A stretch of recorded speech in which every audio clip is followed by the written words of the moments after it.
Good day, everyone. Thank you for joining us for this TechLearnTalk today. My name is Johanna. I'm from the UN Innovation Network. Those of you who have joined us before, you will know that the TechLearnTalks are a collaboration between ITU, the UN Office for ICT, and the UN Innovation Network.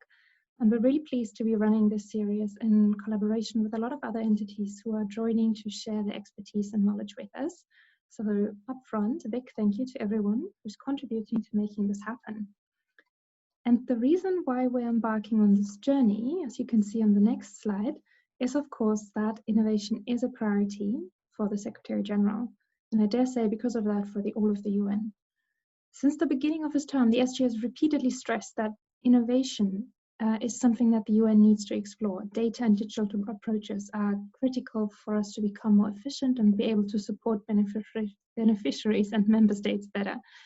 And for the SG, innovation means doing things differently and doing different things. And it's not just a job for colleagues working in IT or in technology divisions, but it's really the responsibility of everyone.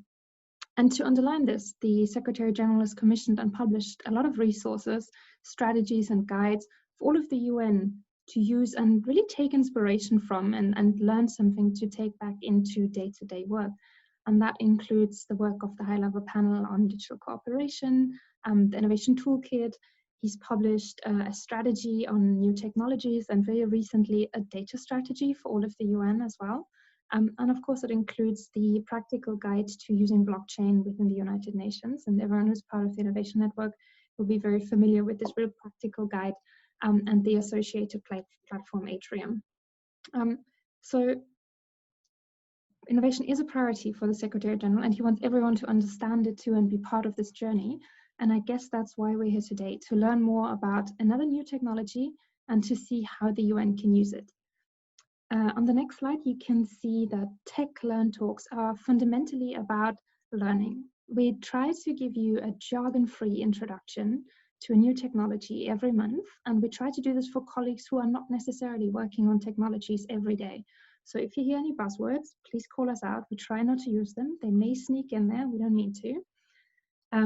And yeah, we look forward to bringing you to demystifying this technology and making it accessible to colleagues from all across the UN.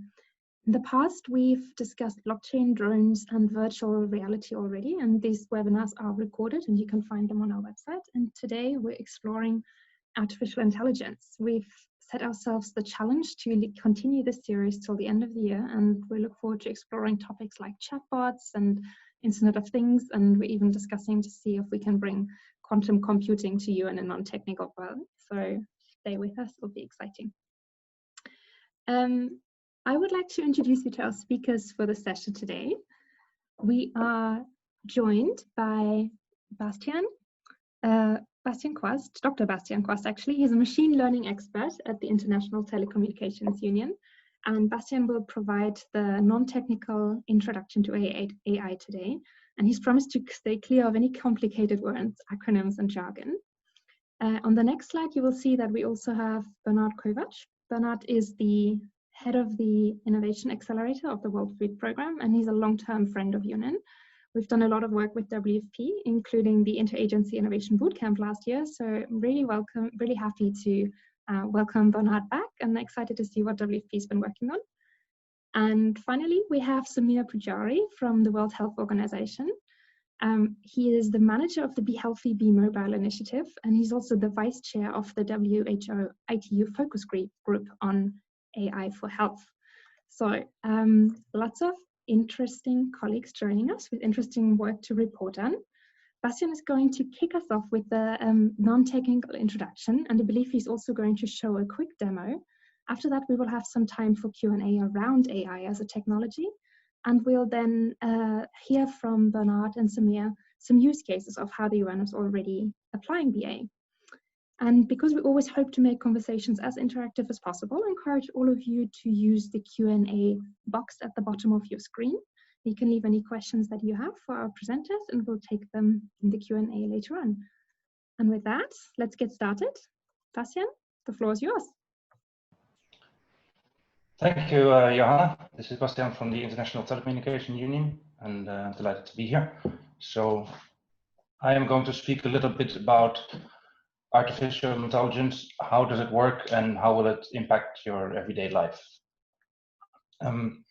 So maybe to begin, there's a lot of terms that are used quite interchangeably, like artificial intelligence, machine learning, deep learning. And at this time, what you often see in reports as well is that we try to understand how do they relate. Is one a subset of the other? You see Venn diagrams. So for me personally, the way I think about it, AI is more of a goal. Like you want to get a machine to be able to do something intelligent. And machine learning is more of a method. So putting those two in the same Venn diagram may not always be the most insightful way to think about it. Then on the other hand, deep learning is indeed a subset of machine learning. So if you want to think in terms of Venn diagrams, then you can see that as a subset. Okay, so with that, I thought I'd go over a few key moments in the history of artificial intelligence. So it goes back to the early post-World War II era. There's the Dartmouth Conference in 1956 with famous names like Marvin Minsky, Shannon, and others, which really kicked off the field. And initially, the field was doing a lot of rules-based approaches to artificial intelligence. So you try to get a machine to do something intelligent by programming a sort of step-by-step guide. If A, then do B. If not A, then do C, etc. So for instance, you can think about if you have a photograph and a certain percentage of the pixels are some shade of blue, then maybe that's an image that depicts some kind of horizon. Eventually, the field moved away from that towards more probabilistic approaches. So these are approaches that use statistics to map input to outputs, essentially. And one of the key tools in the toolbox there is neural networks, which is a method that we've of course been hearing a lot about in recent years. But actually the neural networks also go back quite some time. One example is the recurrent neural network, and we will get into the specific forms of neural networks in a minute. Recurrent neural networks were used for the elimination of echoes on long-distance telephone networks. And you have another form of neural networks called convolutional neural networks, which started becoming really used a lot in the 90s with things like recognizing letters and numbers, such as zip codes in automatic mail sorting machines, digitizing credit card receipts and things like that. And why are we seeing now that there's such a huge increase in the attention being paid to artificial intelligence? There are different things. We have much more powerful computers now, larger data sets. Everybody having smartphones has created an enormous amount of data. And we also have recently, the recurrent neural networks became more effective in a way that I think perhaps if you have a sort of anthropocentric applications, so things like human voice or human language, then these methods work much better now. Okay, so how does it work? Well, essentially,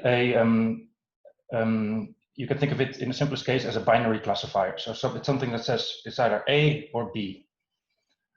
And in undergrad statistics, I think most people have learned about a linear model, which is sort of a cloud of dots, and you draw a line through it. That is the simplest sort of regression. And then if you go one step beyond that, there's the logistic regression, which is a regression that outputs one or the other. So for instance, you're left-handed or you're right-handed, or a child is going to be a boy or a girl. And so one other application that we apply to images here, you can see below in the image on the left, which is dog or muffin. So I'm not sure if people are familiar with this, but if you zoom in at a certain distance, Chihuahua dogs look surprisingly like blueberry muffins. And so one of the technical challenges that is often used is to create a classifier that is accurate at distinguishing between the Chihuahuas and the blueberry muffins.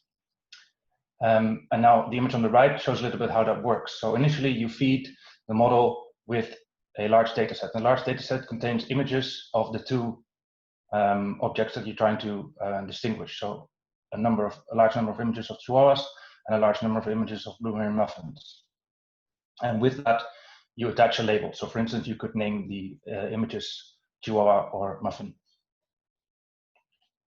And eventually the model then learns to distinguish between the two, and this image sort of describes what that model looks like. So if you input an image, at the first level of the neural network, it will start to distinguish simple things like boundaries, a vertical boundary, a vertical line, a horizontal one, sometimes even the more spherical ones that you see also in the same image. And then once you start combining those at the first level of the neural network, then you get more complex shapes, the snout of the dog, paw, tail, etc. And eventually those more complex shapes combined into the object, into the approximation of the object that you're trying to classify, so a dog or a horse or something. And in this case, then that leads to an output. So the output is two numbers that sum to 100. So in this case, there's a 10% chance that the image that was inputted is a wolf, and a 90% chance that the image that was inputted is a dog. Okay, so why is that useful? Well, that in this particular case, the Chihuahua muffin is not useful, but it's a useful proof of concept. Here you see an image of something that is much more useful, and it's the distinction of non-poisonous and poisonous snakes. So in nature, there's a concept for snakes called mimicry, whereby non-poisonous snakes try to look like poisonous snakes in order to also be fend off other animals. So the example that you see here is in the US. There's the coral snake at the top, which is venomous, it's dangerous, and the king snake at the bottom, which is not venomous. And they look a lot alike, but they're not the same. So there's a mnemonic that you can use to distinguish between the two, and I've written it down here on the left. And it is red touches yellow, can kill a fellow, red touches black, you're okay, Jack. So the image at the top, you see that the yellow bands touch the red bands, and the image at the bottom, they do not. And so that's the difference between two snakes. And in the US, this is not the largest public health concern, but there are many places where this is in fact, like South Asia and Southeastern Asia. And also for this reason, the WHO has classified it as a neglected tropical disease. Now, the reason this is also particularly useful, if you can distinguish this with an app, is that currently if people get bitten by a snake, the way to find out which antivenom they need is to chase after the snake and try to kill it and bring it to the clinic. So when you can do it with a phone, then that would be much, much safer. Okay, now a little live demo. It's here in the spreadsheet. So this is a simple neural network, and it contains only one layer. So if you go back, remember back to the image of the dog, this is simple boundaries like a horizontal line, a vertical line, or maybe a curved line. And when we talk about numbers, linear relationships are things such as these. If your input variable x1 is 1, then the output variable y can be 1. Or if the input variable x1 is 2, then the output variable can be 2 times 2 is 4. But it cannot be more complex things like x1 times x1 or to a higher power. Also, we use things like recurrent neural networks if you want to do more complex things yet, for instance, to include memory. So if you remember back from primary school, the way if you have to sum up two numbers, you write them down like this, 34 over 37. You do 4 plus 7, which is 11. You write down the 1, and you remember the other one. Then you do 3 plus 2 plus the one that you were carrying, and that equals 6. So that carrying step is something that a recurrent neural network learns, and that's the memory element of it. Now I'm just going to quickly open the spreadsheet. So what you see here is on row number 1, you see the labels. So we have, and all the other rows are observations of the data set. So every time we have input variable x1 and input variable x2, and then we define 1 as some linear relation of 1 or 2 of the inputs. In this case, I've simply said y is equal to a2. So if you can see here, then the box a2 turns yellow. Now what we do with these input variables is we multiply them with weights. And initially these weights are random because the model starts out with having no knowledge of the data. And I've made them 0.001 and 0.002 here. And the first step to do is then to multiply the inputs, so x1, with the weights, w1, and x2 with w2. So you can see here in the layer 1 that the two cells are multiplied. And the same thing is done for the second input value, x2 is multiplied by w2. Then after this, we apply something called a nonlinearity. And I've just a small graph here. So this is quite simple. Basically, you take the input value. If the input value is positive, then that will also be the output value. As you can see here, y equals x for the right part of the graph. However, if the input value is negative, then the output value will simply be 0. So that's the left part of the graph here. And we do that in these two cells, A1 for the cell layer 1, 1, and A2 for the cell layer 2, 2. Layer 1, 2, sorry. And then eventually we sum the two up and we come to an output value. And we round that, and that gives us our prediction. Based on that, and of course this is only the first step, we then start calculating the error. So we compare the values of A1 and A2 here with the actual output values, what the prediction should have been.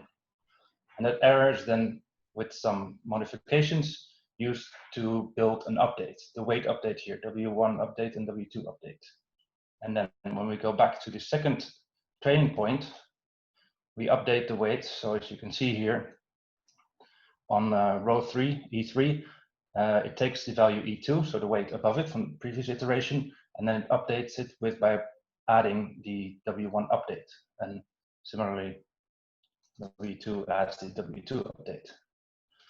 Now, the point to look at here is when do these values of W1 and W2 stabilize? So initially, they move around a little bit, well, not very much. 1 second. So initially, the values move around a little bit, and until eventually they settle on this state whereby they know that the correct multiplication of the inputs x1 and x2 is 1 for W1 and 0 for W2. And then you see that from then on, the y value is indeed always equal to the x1 value. And we can do other things with this. So a small change, I can do A2 times 2. And then if I do that for all of them, then eventually we see that the weights here change. And so the weight now becomes 2 because it needs to multiply the input by 2 to obtain twice as high output value. Okay, that's a short demonstration of the of how a neural network works in a spreadsheet. Go back to the presentation. By the way, all of these are public, so you feel free to use the links, and I'm sure the slides are available, and you can make a copy of the spreadsheet and just play around with it. So how will it impact everyday life? Well, there are many things. So much of what we do in our everyday lives is classification of one form or another. So the obvious one that we all know about is assisted and automatic driving, automatic vehicles that can detect what is going on around them and make decisions on how to drive safely in such an environment. Then, as I mentioned before, since the recent innovations, we have greater ability to work with anthropocentric information like language, sentences, but also voice and other types of sound. Then there are a large number of medical applications, which I won't go into detail, but the diagnostic aids can have an enormous potential. For addressing poverty, there are numerous ways of doing this. So these days, every spot on Earth is imaged by satellites once a day with a resolution of about 1 meter by 1 meter, or maybe even slightly less by now. And so you can use that, for instance, to look at light at night, like which areas of the world show barely any light, even though there is human activity there during the day. So that might be an indication of poverty. And then there are also forms where the understanding of the world is used to have direct interventions, so such as robotic assistance here. And we can also put that in a UN perspective and look at how these things can be mapped to the Sustainable Development Goals. And so, for instance, as I said in goal number 1, you can think about the poverty mapping using satellite imagery. In SDG 3, you can talk about diagnostic aids and various other things that can be used in terms of classification. as well as other things about discrimination, gender equality, etc. Okay, so what are some of the challenges and final steps? We of course need to make sure that all countries benefit from AI. This is difficult at the moment. Like with much of technology, you see that it can be developed in one place and then rolled out everywhere, but it might not work well equally in different places. And so this is a problem. This leads, among other things, to there being bias in the systems. I think most people already know many examples of this. Then security, of course, is a big thing. So you want to be able to use these things securely. You want to make sure that the model is secure, that it can't be tampered with, but you also want to make sure that it is used in a secure way. So I don't know if people remember the television show, but there was a show in the 90s when one of the actors said, "Computer says no." This is the type of behavior you want to avoid. I mean, there are decision-making aids, but they should not be followed blindly. And in that light, also, there's a lot about transparency and accountability that we need to make sure of. Then there's privacy. So there's a number of techniques that are being developed currently that are meant to help address these privacy issues. There are techniques that allow you to use computation on encrypted data, which is homomorphic encryption. There are things like differential privacy, which are used, for instance, in the United States Census in 2020, and as well as various other technological ways of trying to address these privacy issues. And then there are societal consequences that we need to be prepared for. What does it do to jobs, to the employment market, etc. And I think with that, I'd like to conclude and pass it back to Anna.